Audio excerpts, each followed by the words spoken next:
Hey, Generation Indoctrination listeners, I'm Billy Hollowell, and today we are here with a preview of a new podcast coming from the Christian Post, Politics in the Pews. We want to make sure you get a chance to get a preview of this amazing new show, which premieres July 12th. If you go to the show notes, you'll be able to find all the places you can listen to the show. This podcast dives into evangelicals and how they will shape the 2024 election. There is so much to explore, and we are incredibly excited to bring you this show. Be sure to listen to Ian Giotti, the host of the show, provide an interview with me right here in just a moment, explaining what you can expect from Politics in the Pews. It's a major election year, lots to unpack. Here is a preview of Politics in the Pews.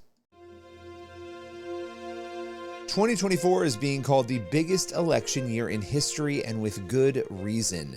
7 of the world's 10 most populous countries, including the United States, will hold national elections this year, and there is a lot to unpack. I'm Billy Hollowell, and I'm joined today by Ian Giotti from the Christian Post. He is the host of the upcoming show, Politics in the Pews. This is a show that is going to dive deep into the political spectrum through conversations with a variety of evangelical voices from across the political spectrum. Ian is going to be diving into a variety of issues: the history and influence of the evangelical movement in American politics, where churches and Christian leaders stand, and so much more. You are not going to want to miss Politics in the Pews, and today is a very special preview of what's to come. Here is Ian Giotti. Ian, I am really excited to be here with you today talking about your new show, giving a preview. It's Politics in the Pews. This is going to be a really important podcast for this season, this election season, and really beyond. Can you tell us a little bit about what you want to accomplish with Politics in the Pews? I think what the point of all this is, we want to really focus our audience and Christians at large in America to start thinking about the significance of this election. And I know, in a way, there's a lot of election fatigue already, especially this point in the cycle. We're almost there. We're about, as of this conversation, we're 4 months or 5 months away. But I think that actually makes it more important to reinitiate the conversation, get people talking about why this matters, what's at stake, and really ultimately, I think, to get Christians engaged and involved.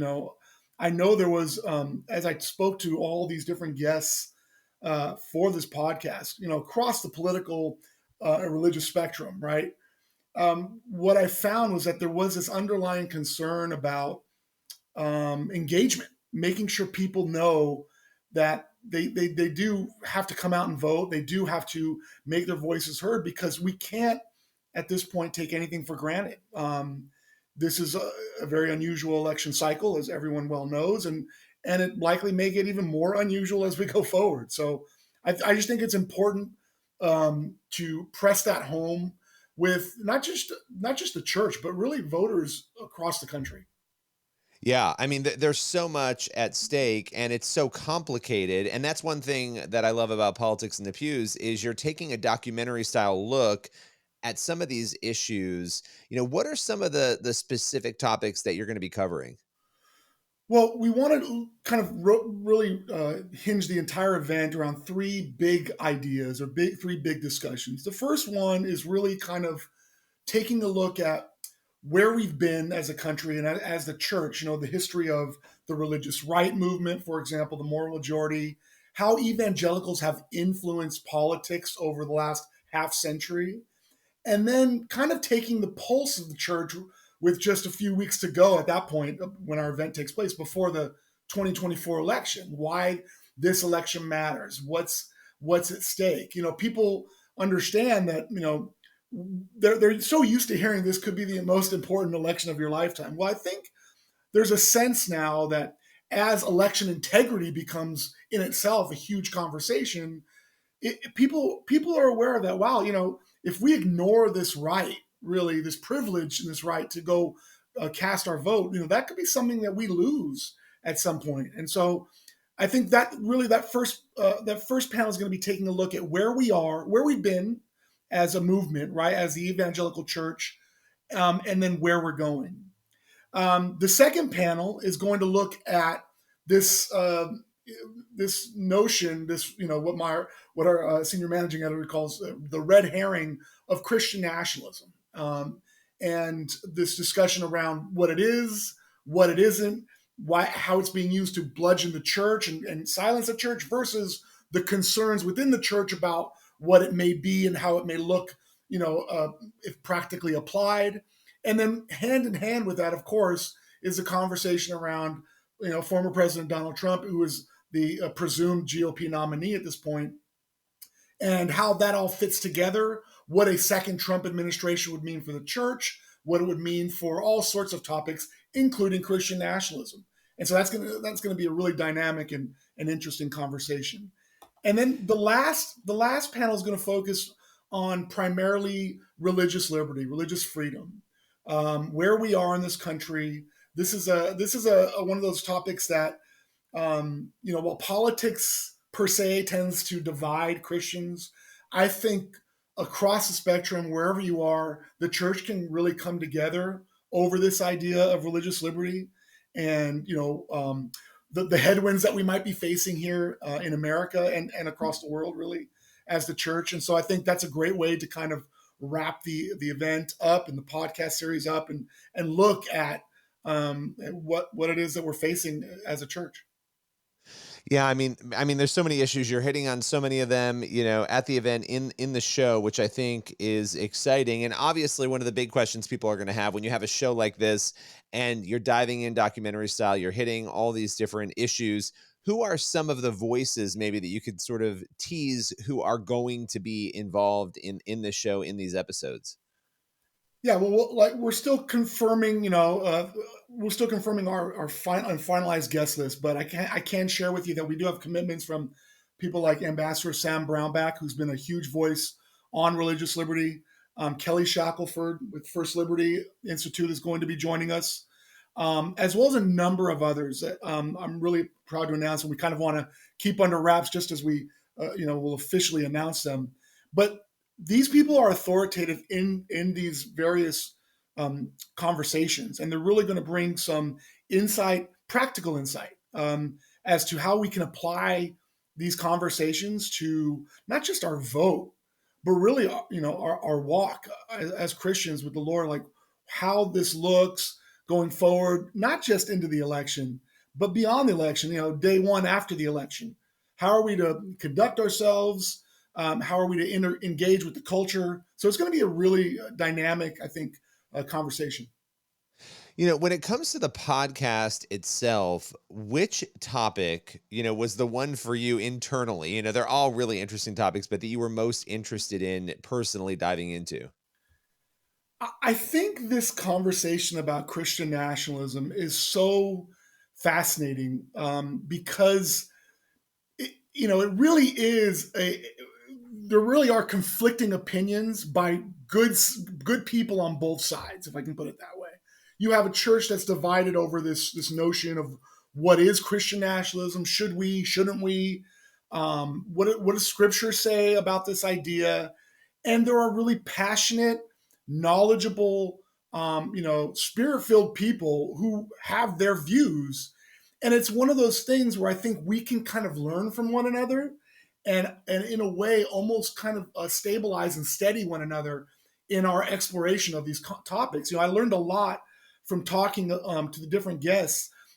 Dr. James Spencer with the D.L. Moody Institute is one great example where we had he gave this really measured, um, really exposition, really, on what Christian nationalism is, what it isn't, what the church, how the church should be responding.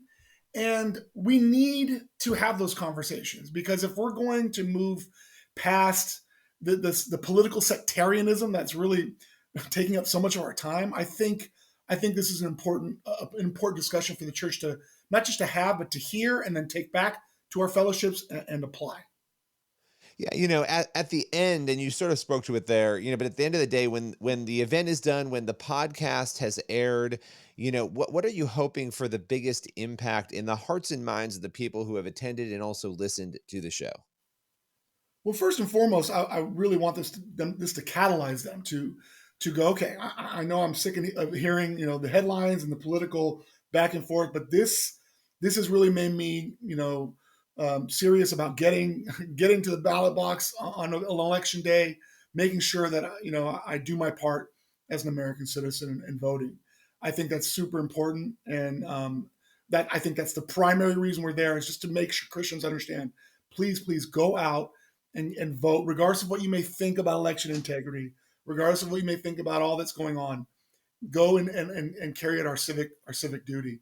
I think beyond that is to really awaken people to the time that we're living in, because there is going to be a day after this election and a day after that, and the country is undergoing a lot of changes right now, and I think we all feel it, we all sense it, and it will continue to do so regardless of the outcome of the election on any ballot, up and down the ballot.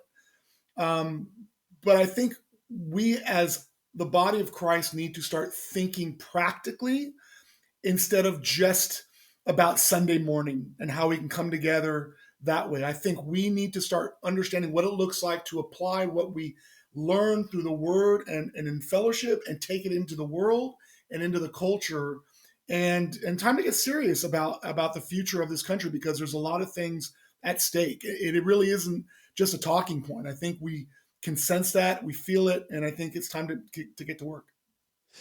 Yeah, final question for you, and it's kind of a big one, but I think it's important in light of the fact that you're doing this show, Politics in the Pews, and so much hinges on what happens in November. It's an important election. A lot of people, a sizable number of people in the church, Christians, have said, well, we don't really need to be involved in politics. Our kingdom, Jesus's kingdom is not of this world. And there's been a retreat, and understandably among some, because I think a lot of it is just it's exhaustion, right? You get exhausted from fighting about it and talking about it, and there is a danger in obsessing over. But what do you think has driven some of that, and what would your message be to some of the apathy that we are seeing today in the church? Well, one of the most interesting things I learned is talking to various historians for the podcast is that evangelicals, kind of as a movement, as a political movement, they weren't really mobilized in this country until about the mid 70s or so. Um, and the discussion for that is long winded, and for definitely I would refer people to the podcast because it's a fascinating conversation. But I say that to say that it hasn't always been this way. It hasn't always been evangelicals out there marching, and politicking. It took a while to get them kind of involved. And now that we're out there, and now that we're part of the conversation, I think when I see people say, well, it doesn't really matter, God's in charge, and of course that's true, but that's casting aside the truth that is also applicable in this situation, which is that God is in charge with the founding of this country and the freedoms that we were given, not by men, but by God himself. And that are all of our founding documents are founded on that premise. And so if you do believe that, if you believe these are God-given rights, whatever they may be, I think Christians who say, well, I don't want to have anything to do with that, I think they're neglecting a biblical calling on their life. And, I think that's something that they should really pray about and really consider before simply just walking away from the conversation altogether. I think as we see more involvement and we want Christ to be exalted, it doesn't just start with our vote. It starts with the conversations that we're involved in. And the political conversation is getting further and further away from us because more Christians are saying, you know what, it's not worth it. And I couldn't disagree more. Well, I think that's an important point, and this show is going to help sort of unpack some of the things that maybe lead to that apathy and really help people break through and understand. Ian, the show is Politics in the Pews. It will be premiering this summer, and it'll be right here where you're listening to this episode, the pre-show. We appreciate you joining us today. Ian, thanks for your time. Thank you, Billy. Appreciate it. Politics in the Pews premieres July 12th, wherever podcasts are heard. Be sure to head on over to Apple and other podcast platforms to subscribe to the show today. Again, July 12th is the premiere, and we'll see you back here then.